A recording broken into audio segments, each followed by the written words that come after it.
dentro da área.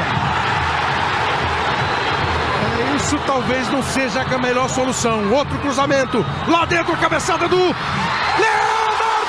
pro gol!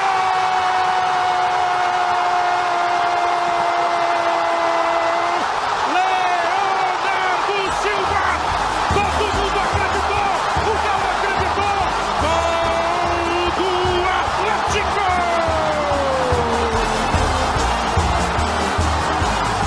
Ele tentou na primeira, até cavar um pênalti, que não era a jogada. A jogada é essa, Leonardo, lá em cima, toque pro gol, toque pro fundo do gol.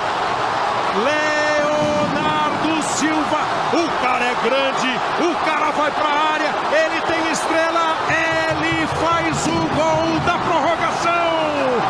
Leonardo Silva, camisa 3, foi de novo. Agora pode chorar, garoto. Agora chora de alegria, garota.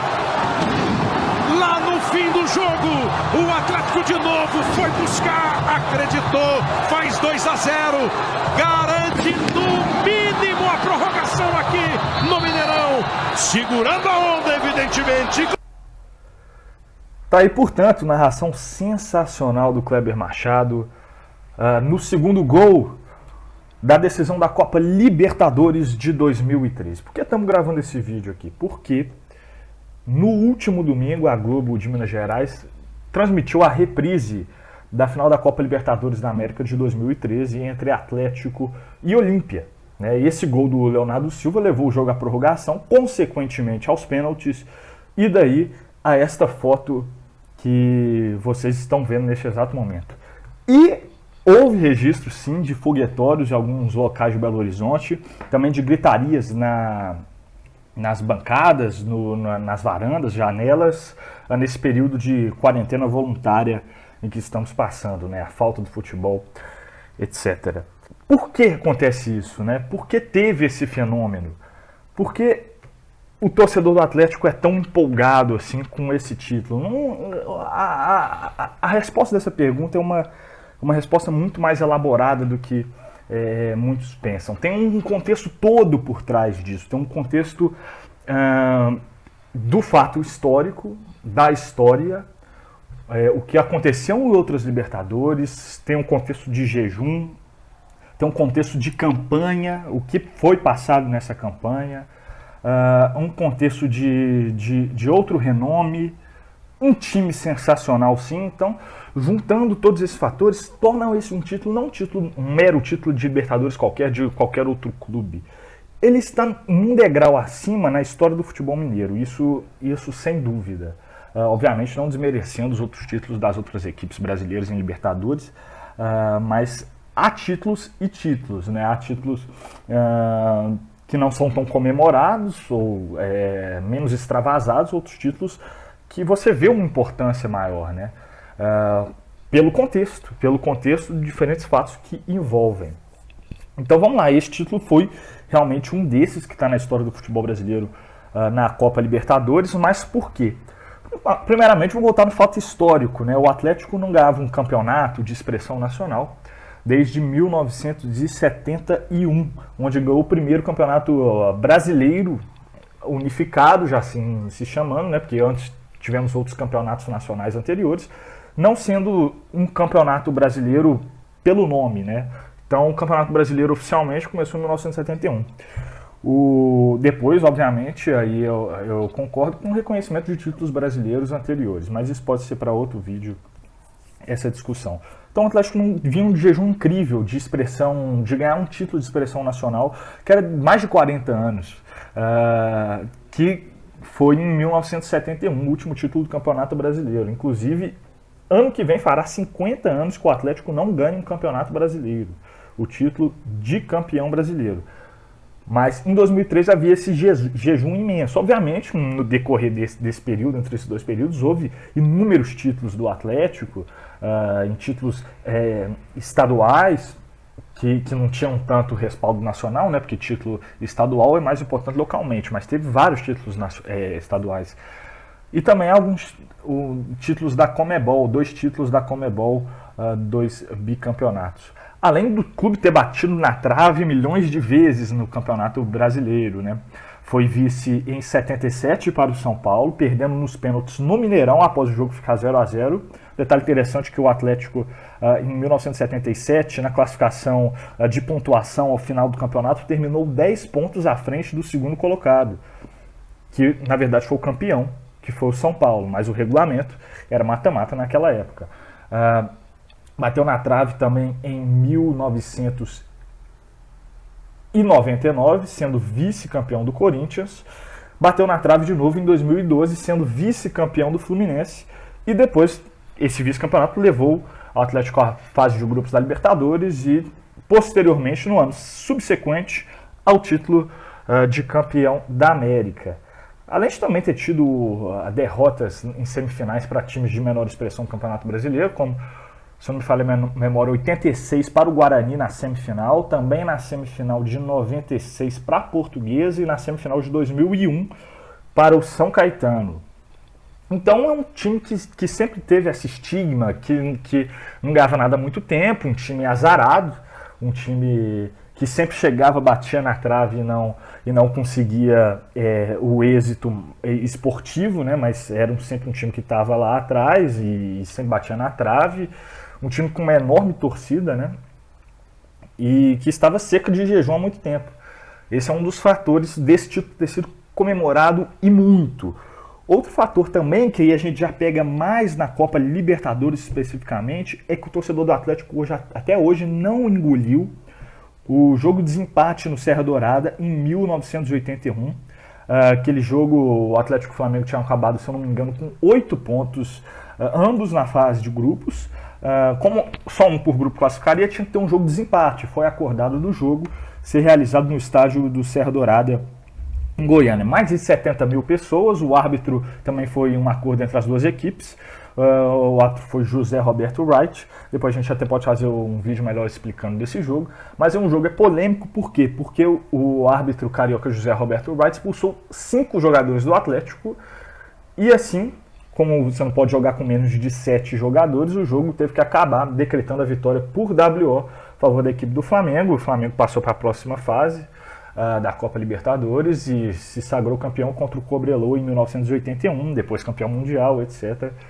E o torcedor do Atlético não engoliu esse jogo até hoje por causa desse contexto, né? 5 expulsões, algo totalmente atípico. Depois a gente faz um vídeo explicando melhor o ocorrido, né? E o Atlético, assim como o Flamengo, tinha um dos 2 melhores times do futebol brasileiro. 2 eram a base da seleção brasileira. Atlético de Reinaldo, Flamengo de Zico, Júnior, a base da seleção brasileira. Foram base da seleção de 82 e do Mundial de 82, disputado na Espanha. Além dessa rivalidade toda com o Flamengo, o torcedor do Atlético não conseguiu engolir desde 1981, nesse jogo fatídico na Libertadores, e além do jejum total, o Atlético tinha sido vice-campeão em 2012 do Campeonato Brasileiro, com a base do time campeão para 2013, né? A chegada em 2012 do Ronaldinho Gaúcho, de outros jogadores mais de destaque, o goleiro Vitor, etc. O Atlético montou um timaço na competição da Copa Libertadores 2013, um time que não se via no Atlético há muito tempo. Inclusive o Atlético não jogava Libertadores desde o ano 2000, quando foi vice do Campeonato Brasileiro para o Corinthians em 99, em 2000 participou da Libertadores, se eu não me engano, sendo eliminado nas quartas de final. Essa informação eu devo a fidelidade dela, mas se eu não me engano, nas quartas de final. Então o Atlético não participava da Libertadores, 13 anos, com um timaço, um jejum imenso de títulos, e começou a disputar a Libertadores arrasando na fase de grupos, realmente jogando muita bola. A estreia foi dia 13 de fevereiro de 2013 contra o São Paulo. Foi aquele fatídico jogo da água do Ronaldinho Gaúcho, que ele vai beber água com o Rogério Ceni, o Marcos Rocha bate aquele lateral rápido, o Ronaldinho cruza para o Jô e o Jô faz o gol de abertura de placar contra o São Paulo. Esse jogo foi 2-1. Depois, 2 semanas depois, o Atlético jogou contra o Arsenal de Sarandi. Vitória na Argentina, dando um show, uma invasão atleticana, né? A torcida que estava querendo muito esse título, né? Que, por ser desses fatores que eu falei anteriormente, viajou em peso para Sarandí, na Argentina. Tinha muitos torcedores do Atlético mesmo. Uma invasão realmente deu show de bola, ganhou de 5-2 do Arsenal. Aí depois, 2 semanas após, jogou contra o The Strongest no Independência, venceu por 2-1 também.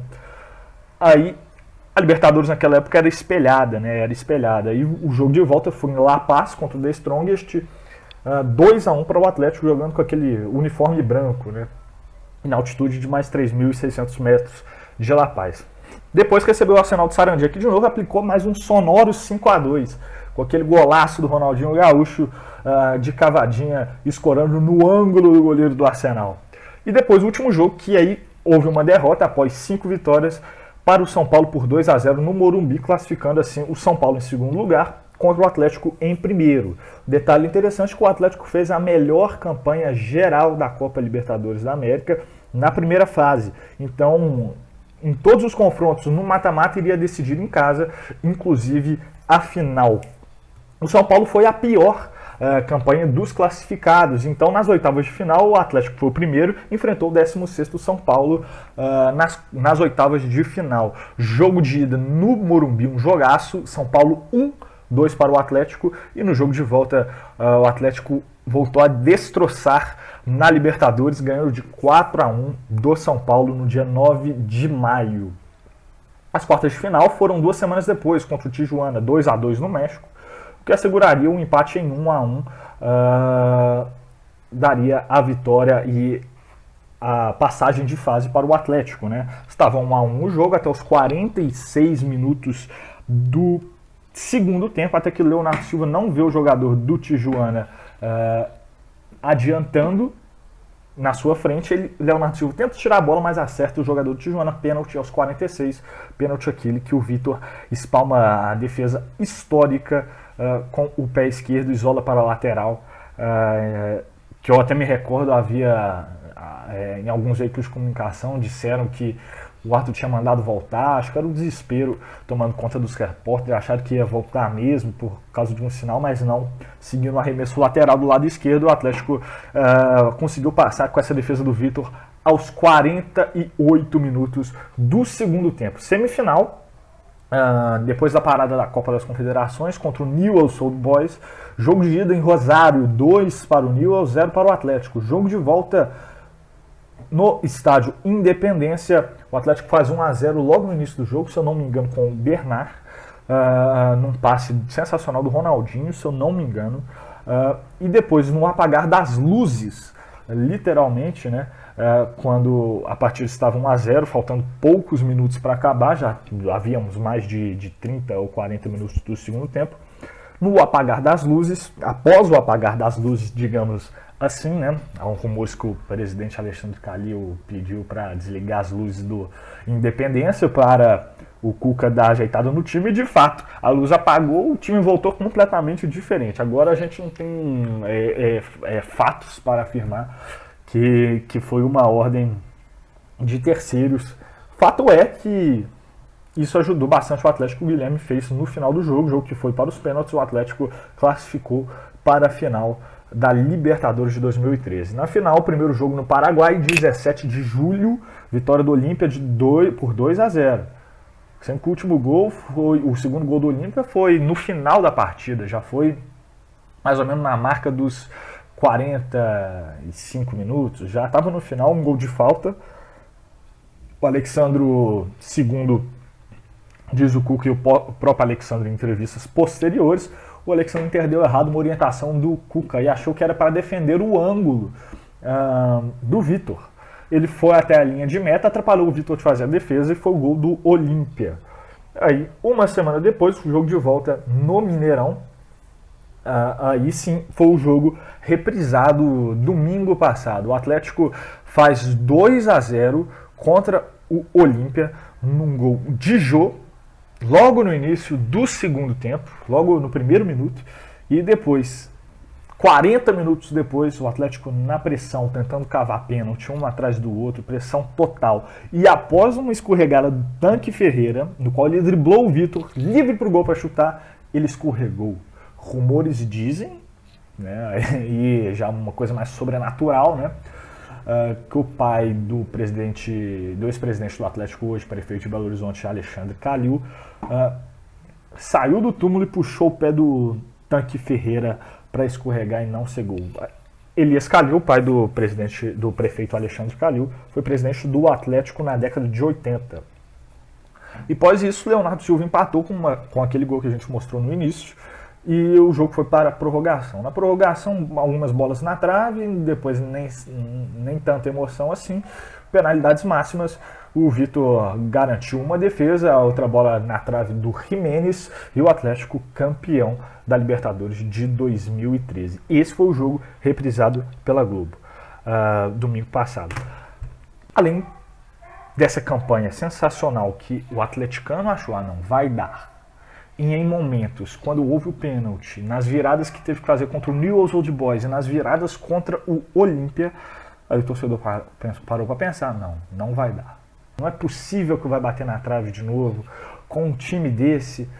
Não é possível que vamos ficar ainda mais em jejum. Bateu esse desespero no torcedor do Atlético, porque não era possível que ia acontecer todas essas eliminações de novo. Não é possível que o Riascos vai bater pro gol, vai ser pênalti. Não é possível que a gente não vai conseguir eliminar o Newell's Old Boys. Não é possível que chegamos até a final, não vamos ganhar do Olímpia, perdemos de 2-0 com um ar de desesperança. Pensando na possibilidade de bater na trave de novo, mas acreditando e mandando energias positivas para o time, para que conseguisse as viradas e sua sobrevivência na Copa Libertadores até esse grandioso título. Foi realmente uma campanha sensacional, um título merecido para um elenco muito bom. Se não me engano, eu lembro a escalação: Vitor, Marcos Rocha, Hever, Léo Silva, Júnior César, Leandro Donizete, Pierre, Ronaldinho, Bernardo, Tardelli e Jô. Era a escalação base, escalação titular. Na final jogou o Josué, e inclusive muita gente falou o Josué jogando, não tinha visto como o Josué tinha jogado tanto, e de fato o Josué foi um dos principais jogadores da final contra o Olímpia mostrados. Então é por isso, por conta da campanha, do fator histórico de sempre bater na trave, de ter um timaço, de viradas heróicas incríveis, de todo o contexto interno da competição, de todo o contexto histórico do que passou em 81, do jejum longuíssimo, que faz esse título ser guardado no peito com muito carinho e muito especial pelo torcedor do Atlético. Realmente foi uma grande conquista, uma conquista que está na história, e como disse o Cuca, agora o Atlético quebrou, assim como eu, todos esses paradigmas de azarado. Então, por esses fatores, esse título realmente é muito especial. Fica agora com o replay dos gols e a narração de Kleber Machado. Lembrando que domingo que vem a Globo vai reprisar a final da Libertadores entre Cruzeiro e Sporting Cristal. Sexta-feira, no mais tardar no sábado, iremos colocar um vídeo relembrando aquele esquadrão cabuloso do Cruzeiro, né, do final da década de 90, onde título não faltou naquela época, né, com um timaço. Copa do Brasil 96, a gente vai lembrar também da Copa Libertadores de 97. Agora fique com o replay dos gols entre Atlético e Olímpia na narração sensacional de Kleber Machado. Michel, com o Rosinei a jogada, cruzamento para a área, errou a defesa, no jogo!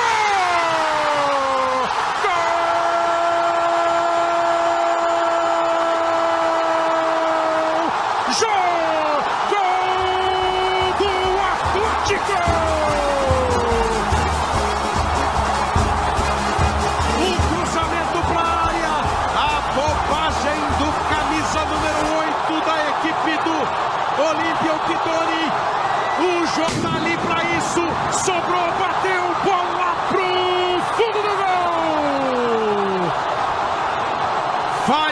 fechada, atenta, a quase intransponível defesa do Olímpia. O artilheiro aproveita e confere.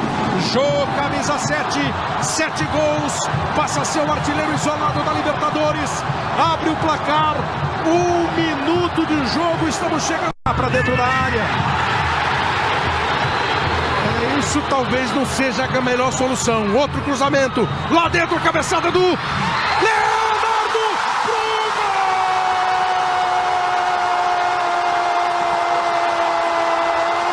Leonardo Silva! Todo mundo acreditou! O Galo acreditou! Gol do Atlético!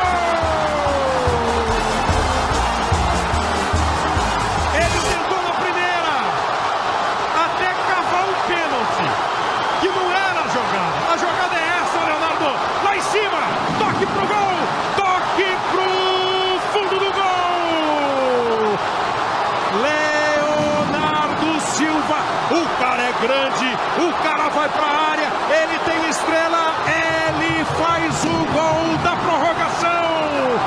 Leonardo Silva, camisa 3, foi de novo. Agora pode chorar, garoto. Agora chora de alegria, garota. Lá no fim do jogo, o Atlético de novo foi buscar, acreditou, faz 2-0, garante no mínimo a prorrogação aqui no Mineirão, segurando a onda, evidentemente.